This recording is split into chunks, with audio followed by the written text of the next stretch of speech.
Hey everyone, welcome back to the Mediocre Takes podcast and Merry Christmas because we're doing our Mediocre Merry-thon, which is a Christmas theme animated TV show marathon. And today we're talking about Static Shock. So let's just get started.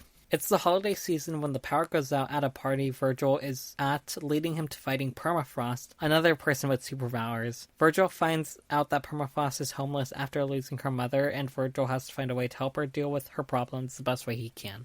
Watching the theme song for the show reminded me that I really do need to rewatch all of Static Shock. I have not watched this show since I was in middle school, I think, maybe elementary school, and I really love this show too, so I want to refresh my mind of it. After watching this episode, I feel like I would really enjoy this show rewatching it now. So yeah. Okay, so I'm not a homeless expert, but I think the show actually tackled homelessness pretty decently. Permafrost talks about how people look down on her, and the religious person, I forgot, I think they're like a preacher, I don't know what they're called. The person who leads the church, what are they called? A priest? Yes, okay, thank you.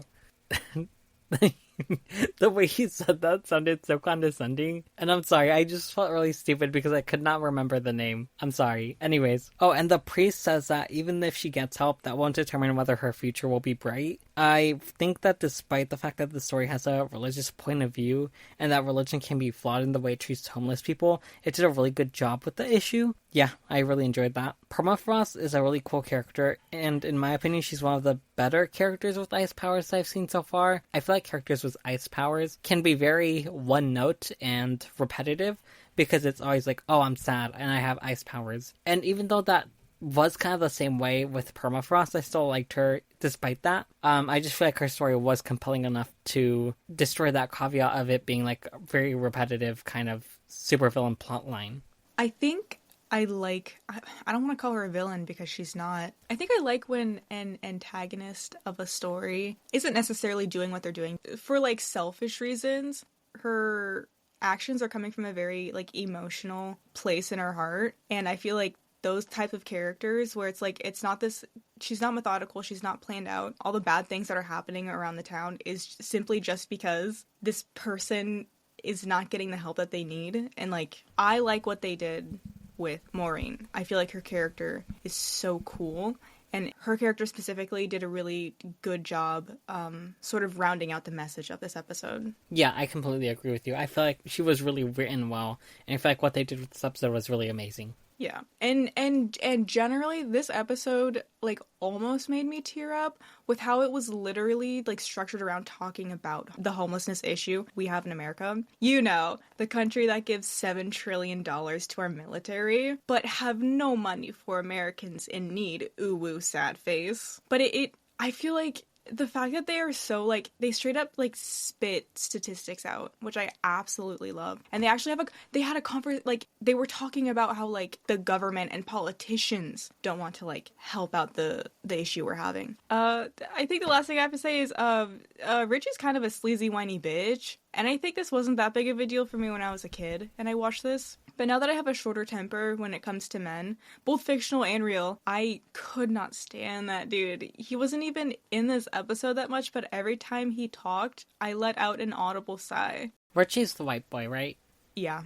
Yeah, I agree with you. I am not the biggest fan of him. In this episode specifically, I felt like he was kind of a hypocrite because he was talking about like how Virgil should be working like 24/7, but then he's like, "Well, I'm just a person," and he just left the. I think they were at a church or something, like some facility where they were like getting clothes for homeless people, and putting it to give away or something like that. And he was talking about like how Virgil should be like always trying, and then he just kind of left, and he was like, "Well, I don't care." I don't know. It felt kind of hypocritical, and it annoyed me. He just got on my nerves, and he just felt annoying. So yeah, I agree with you. White man behavior. Yes. Is this a must-watch Christmas episode? I respond with a resounding yes. This was just a well-structured story, and it has such an amazing message in it, and I think the message, it was like so well-written, and it didn't feel preachy. It felt straight up like they were just saying, this is what's happening. And I love how they spent a Christmas episode, like, speaking about this kind of stuff. I honestly feel like you only see these kind of episodes in Black media, and I feel like stuff like this, like messages like this, happen all throughout the Static Shock show. They also created Maureen, an amazing character. I would say you should seek this out if it's not on. It probably won't air on television, but if you have a streaming service, you should definitely watch this one. And what about you, Marco? Hey, I was talking. Sorry, I didn't see your hand. You interrupted me again. And I'll do it again. Okay.